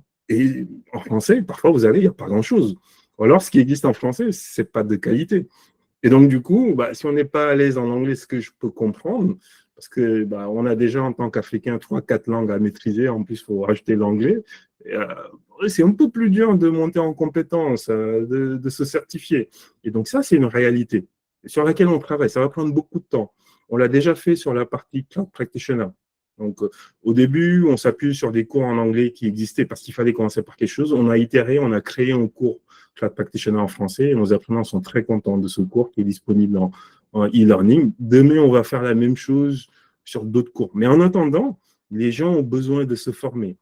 Et donc, c'est pour ça qu'on fait des coachings où même s'il y a ressources qui sont en anglais, les coachs sont francophones, ils parlent français, ils nous accompagnent en français. Et quand on crée du contenu, on essaie de faire en sorte qu'il soit en français ou en franglais, je dirais. J'aime bien dire franglais parce qu'en informatique, si on traduit tout en français, après, on ne comprend plus rien. Je pense que vous êtes d'accord avec moi. Il y a des choses, il vaut mieux les laisser en anglais. Et donc ça, c'est un challenge sur lequel on travaille pour créer du contenu qui soit accessible pour les gens qui sont un peu moins à l'aise en anglais, pour qu'ils puissent atteindre cet objectif. Même si on encourage quand même les gens à monter en compétence sur l'anglais. Parce que quand on veut faire une belle carrière dans l'IT, ça c'est un conseil un peu perso, l'anglais, ça aide quand même à un moment donné pour aller beaucoup plus loin. Peut-être le deuxième challenge, c'est l'accessibilité au plus grand nombre. Je m'explique. Aujourd'hui, le cladfacile.com, quand on lance une cohorte, c'est des apprenants partout en Afrique et partout dans le monde. Littéralement, hein, on a des cohortes où il y a des Ivoiriens, des Guinéens, des Sénégalais, des gens en France. On a commencé à voir la diaspora aussi, des gens aux États-Unis. Au début, on était assez surpris, mais bon, je pense que les gens se sont dit c'est de qualité, voilà, on va y aller. On commence à avoir des gens de la diaspora aussi qui s'inscrivent. Mais en Afrique, le principal challenge qu'on a eu, c'est que si on fait des formations 100% en ligne, et ça, c'est le choix de Le Clad Facile aujourd'hui, pour le coup, de faire des formations 100% en ligne pour qu'elles soient accessibles en termes de tarification au plus grand nombre, les gens, ils sont chez eux et peut-être qu'ils ne sont pas dans les conditions optimales pour se former. Quand on est en France, souvent, on est tout seul, personne ne nous embête. En Afrique, c'est différent. Il y a le côté social, on est en famille et tout. Donc, si on doit s'isoler pendant 2h30, 3 heures pour suivre une formation, ça, c'est un challenge pour nos apprenants. Notre challenge, c'est la connectivité aujourd'hui, ou l'électricité. Aujourd'hui, et j'en discutais avec Numbe hier, on a des apprenants qu'on a accompagnés pour la certification Cloud Practitioner. Et à un moment donné, ils n'arrivaient plus à suivre. Pourquoi ? Parce que pas assez d'électricité actuellement dans leur pays. Donc, je sais qu'aujourd'hui, par exemple, au Mali, c'est un peu compliqué. On a des apprenants au Mali, des Maliens, en fait, hein, qui sont un peu bloqués dans cet apprentissage, voire même ils finissent la préparation et ils ont du mal à aller passer l'examen de certification parce qu'il n'y a pas de centre d'examen à côté de chez eux, ou alors il leur faut un groupe électrogène. Donc ça, c'est des réalités sur lesquelles nous, on essaie d'inventer, de simplifier pour nos participants. Par exemple, toutes nos formations et coaching, les sessions sont enregistrées. Donc si Numbe, il ne peut pas y assister pour X raison, on essaie qu'il aura le recording le soir ou le jour d'après, il peut regarder et poser ses questions dans le groupe WhatsApp. Mais ça, c'est quelque chose d'assez important qu'il faut souligner pour nos apprenants. Après, effectivement, il y a les challenges, obstacles, plutôt, on va dire, au niveau global, pas forcément au niveau de nos apprenants. C'est qu'aujourd'hui, le cloud computing, c'est un domaine d'avenir, comme le disait Armel. Moi, je suis 100% convaincu pour le coup par ça. Mais en Afrique, surtout francophone, ça démarre. Aujourd'hui, on a beaucoup de gens qui disent, bon, OK, c'est quoi le cloud? C'est quoi AWS? Donc, nous, on a beaucoup d'efforts d'évangélisation. Donc, parce que déjà, quelqu'un qui s'inscrit dit, mais c'est quoi le cloud? Parfois, il veut juste savoir. Donc, on explique, on a des ressources gratuites pour que les gens comprennent ce que c'est. Mais effectivement, on passe beaucoup de temps à expliquer. C'est pour ça qu'on fait des webinaires, des conférences, pour que les gens comprennent ce que c'est, comprennent l'opportunité de se former sur ces nouvelles technologies. Et derrière, s'ils veulent le faire avec lecladfacile.com, on va les accompagner par rapport à ça. Et puis, peut-être un autre point, challenge, c'est vraiment les partenariats. Donc là, on voit qu'on a une belle communauté, on a des gens qui nous soutiennent, les associations, ça se passe très bien. Mais je pense qu'un projet comme ça, vous avez tous compris que c'est un très grand projet. Et moi, j'ai toujours dit, c'est pas un projet qu'on va faire tout seul. Il faut être avec les bons partenaires. Hein. Il faut tout un village pour élever un enfant. Ça, c'est mon proverbe favori. Et je pense que c'est un bel enfant qu'on est en train de créer. Mais pour cela, il faut travailler avec les bons partenaires. Il faut leur expliquer l'opportunité. Il faut les convaincre. Ça prend beaucoup de temps de convaincre, de trouver les bons partenaires, de les convaincre, d'avoir le bon timing aussi par rapport à ça. Mais aujourd'hui, c'est quelque chose sur lequel on a déjà commencé à travailler. Ça prend beaucoup de temps, mais on continue à travailler parce qu'on sait qu'il faut qu'on ait les bons partenaires au Sénégal, au Mali, en Côte d'Ivoire, pour pouvoir atteindre cette mission. Et quand je dis partenaires, c'est les écoles, c'est également les entreprises. Donc, pas mal de challenges, mais encore une fois, ce sont les challenges qui qui nous poussent à innover au quotidien. On a confiance en vous, Amadou, pour relever tous ces challenges-là. Avec plaisir. Donc, on a une question de Awa Diagne dans le chat. Donc, est-ce que vous envisagez de créer des cours sur d'autres cloud providers? Absolument. Ouais, oui, là, c'est dans la roadmap. On a commencé par AWS parce qu'on maîtrise beaucoup AWS pour le coup. Donc, et il y avait beaucoup de demandes sur AWS. Donc, enfin, quand on regarde un petit peu, on commence par quoi? J'ai passé 6 ans chez AWS. On était avec une équipe qui maîtrisait AWS. Et il y a beaucoup de demandes sur AWS. On est dans un user group AWS. Donc, on a commencé par ça.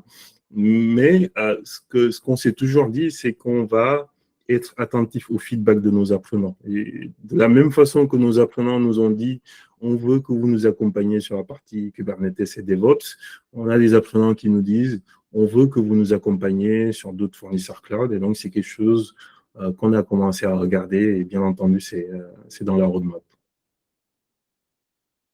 Merci, Amadou. Merci également à Suleiman et Youssouf qui sont en train de répondre aux questions dans le chat. Merci. Merci, coach. On revient à toi, Amadou. Quel est ton regard aujourd'hui sur l'utilisation du cloud en Afrique? C'est une très bonne question. C'est une très bonne question dans le sens où on a lancé le cloudfacile.com, on a visé l'Afrique francophone et quand on lançait ça, on s'est dit parce qu'il manque quelque chose autour du cloud et on est persuadé que ça va venir pour le coup. Et je pense que vous êtes persuadé aussi si vous êtes là, c'est que ça vous intéresse soit au niveau personnel, soit au niveau professionnel. Et j'aime bien citer l'étude de EY, hein, ils ont fait une étude en 2021, ils ont interrogé plein d'entreprises en Afrique francophone sur l'utilisation du cloud, ils voulaient faire un bilan et 75% des entreprises interrogées disaient qu'elles utilisaient le cloud, mais c'était une utilisation qui était plutôt limitée à des logiciels SaaS, donc c'est-à-dire vraiment bureautique, Office 365, voilà, messagerie, parce que ça, c'est du cloud aussi. Hein. Quand on parle de cloud, c'est pas juste Kubernetes, base de données. Oui, effectivement, il y a des applications software as a service. Et aujourd'hui, la majorité de ces entreprises-là, leur utilisation du cloud, c'est ça. C'est pas la partie infrastructure. Donc, ça veut dire que on est vraiment au début. Donc, souvent, je dis, on est aujourd'hui en Afrique francophone, là où on était en Europe, il y a peut-être 10, 15 ans, on va dire. En Europe, il y a 10-15 ans, peut-être 20 ans, je ne sais pas. Mais le cloud, en fait, on se demandait si on y allait. C'est quoi le cloud? C'était ça la discussion. C'est quoi le cloud? C'est quoi l'intérêt? Où sont mes données? Est-ce qu'on va y aller? Etc. etc. Et c'est des bonnes questions à se poser. Aujourd'hui, ce sont souvent ces questions-là qu'on se pose au Sénégal, à quelques exceptions près. Il y a des belles boîtes qui font déjà du cloud, et il y a des grosses boîtes d'ailleurs qui sont à fond dans le cloud au Sénégal. Mais je pense qu'on est vraiment encore au début, pour le coup, parce qu'il y a pas mal de freins à l'adoption. On peut en reparler tout à l'heure, pour le coup. Donc, les freins à l'adoption, je pense que vous les connaissez mieux que moi. Effectivement, il y a des questions de réglementation de souveraineté. C'est des bonnes questions à se poser. C'est OK, si je fais du cloud, il est où le cloud provider? Comment mes données sont protégées? Qu'est-ce que je peux mettre ou pas dans le cloud? C'est des questions qu'on se pose, je pense, au Sénégal, en Afrique de façon générale. C'est des questions qu'il faut se poser et qu'en Europe, en Asie, aux États-Unis, on se pose également. Donc, il est légitime de se poser ces questions-là pour avoir les bonnes solutions. Il y a d'autres freins à l'adoption, tels qu'effectivement la connectivité, mais également la rareté des talents. Aujourd'hui, une entreprise qui va aller sur le cloud, au-delà des freins dont on vient de parler, il va dire, OK, est-ce que j'ai des profils? Est-ce que je vais pouvoir recruter? C'est comme une entreprise qui veut faire du Java. Il veut développer une application Java, son application corps métier, par exemple. Il va se dire, est-ce que j'ai des profils Java que je vais pouvoir recruter dans le marché, ce qui est normal. S'il n'y en a pas beaucoup, peut-être c'est un peu compliqué. Peut-être qu'il vaut mieux qu'il aille faire du TypeScript, du Node.js ou des technos où il y a beaucoup plus de profils actuellement. C'est pareil avec le cloud. Une entreprise qui veut aller vers le cloud, est-ce qu'il y a des profils? Il n'y en a pas encore beaucoup. OK, mais ça va être un frein au fait d'aller vers le cloud. Heureusement que ça change. Déjà, le cloudfacile.com, nous, on s'attaque à ce challenge de la rareté des talents. En fait, on veut simplifier le parcours, l'apprentissage du cloud, démocratiser cet apprentissage, parce qu'on est convaincu que plus il y a de gens qui se forment, plus il y a de talents, et plus ça va aider la digitalisation, plus ça va aider les entreprises à adopter le cloud. Et ça, c'est vraiment notre mission, pour le coup. Mais on voit également qu'il y a une évolution au niveau de l'Afrique par rapport au sujet du cloud. Alors, l'Afrique anglophone est en avance sur l'Afrique francophone en termes d'adoption. Hein. Si vous allez au Nigeria, ils sont à fond sur le cloud. Si vous allez au Kenya, Afrique du Sud, ils sont en avance. Mais on voit quand même que les hyperscalers, donc les fournisseurs cloud, sont de plus en plus présents en Afrique. Typiquement, AWS a une région à Cape Town, en Afrique du Sud. Je pense que vous êtes au courant. Hein. AWS a ce qu'on appelle une local zone. Donc, c'est on va dire une mini-région, en fait, hein, si on peut le dire comme ça, à Lagos, au Nigeria, donc en Afrique de l'Ouest.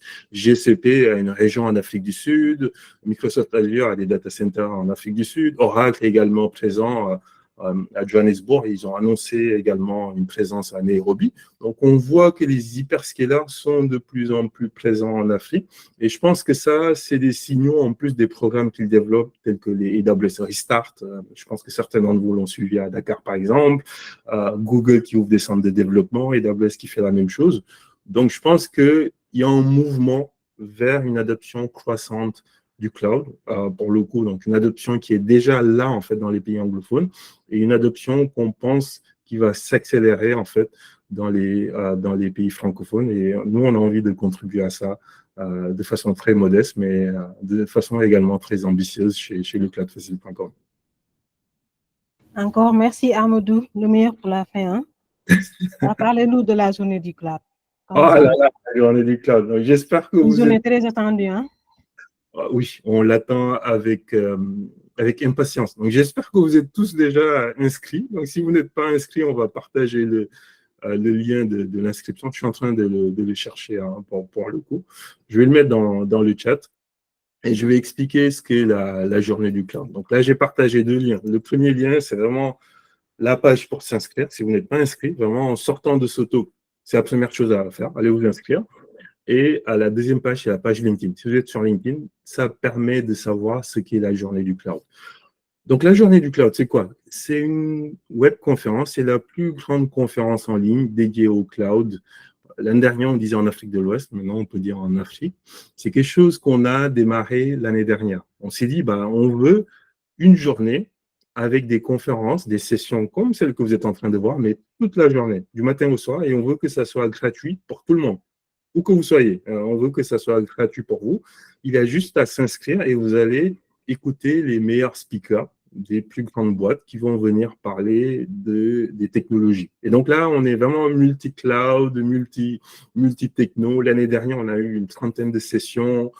Je pense que j'ai les chiffres. Hein. On a eu 782 inscrits, on a eu 345 participants de 25 pays. Donc, je pense que majoritairement, c'était le Sénégal. En deuxième position, c'était la Côte d'Ivoire. Ensuite, la France, le Bénin.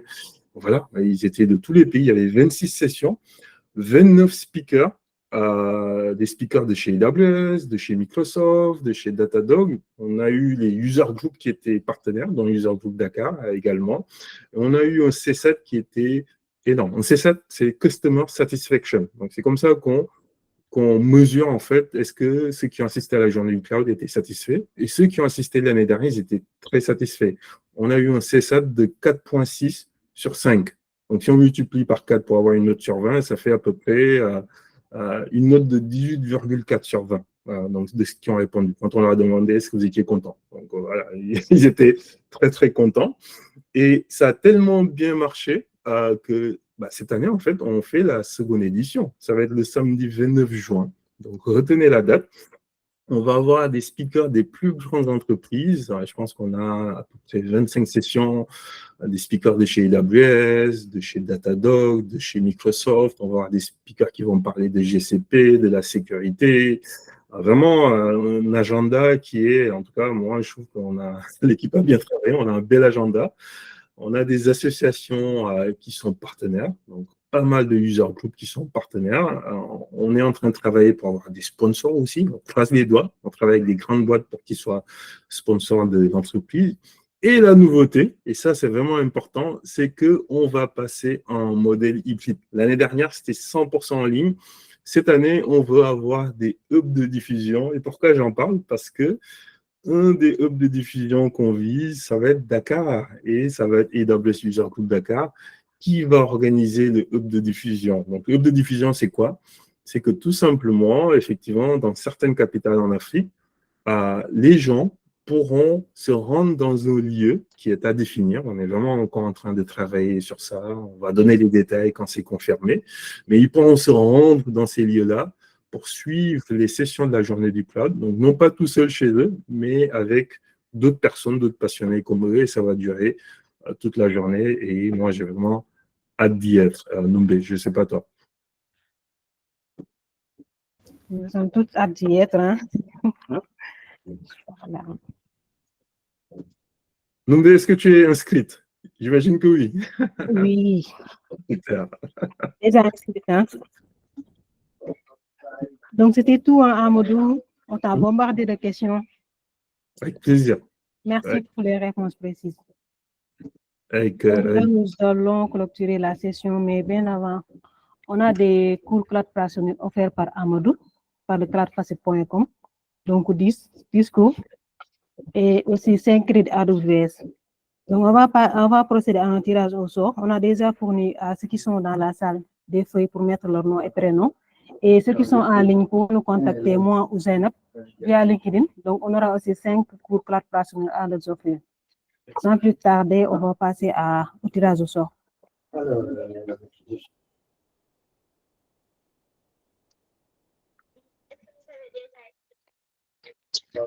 On n'a pas eu de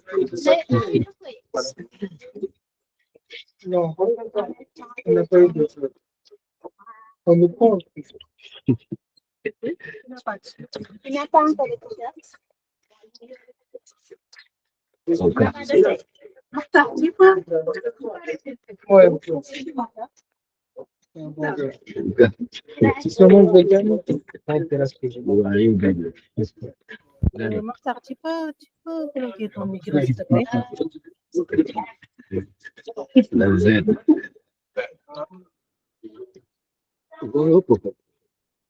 Moi, j'espère que. Espérons que c'est bien.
Fallou Dia.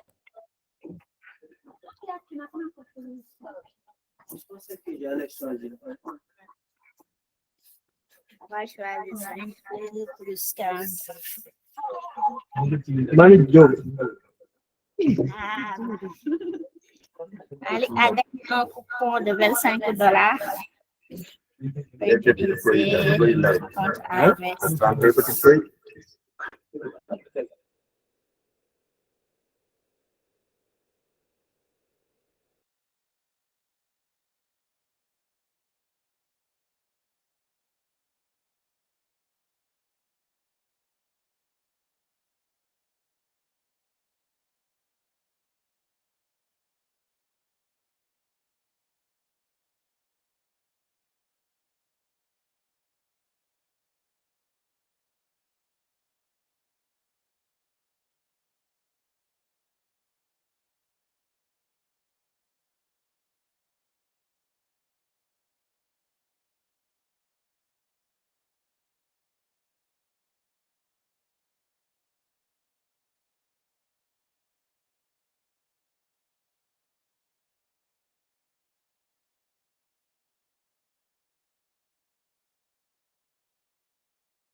Abdoulaye, on a fini avec le tirage au sort. Tu peux dire le mot de la fin, s'il te plaît. On va terminer la session.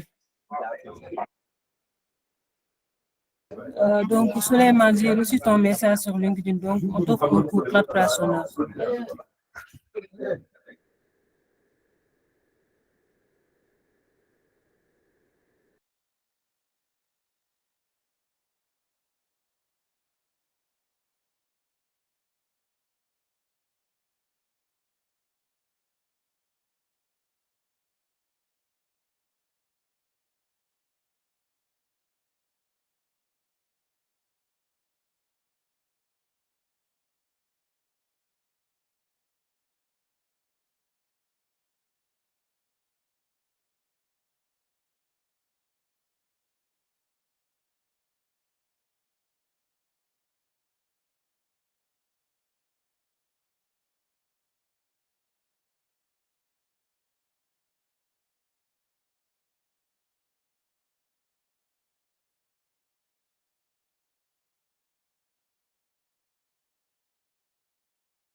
Merci à tous, merci à nos speakers et bravo.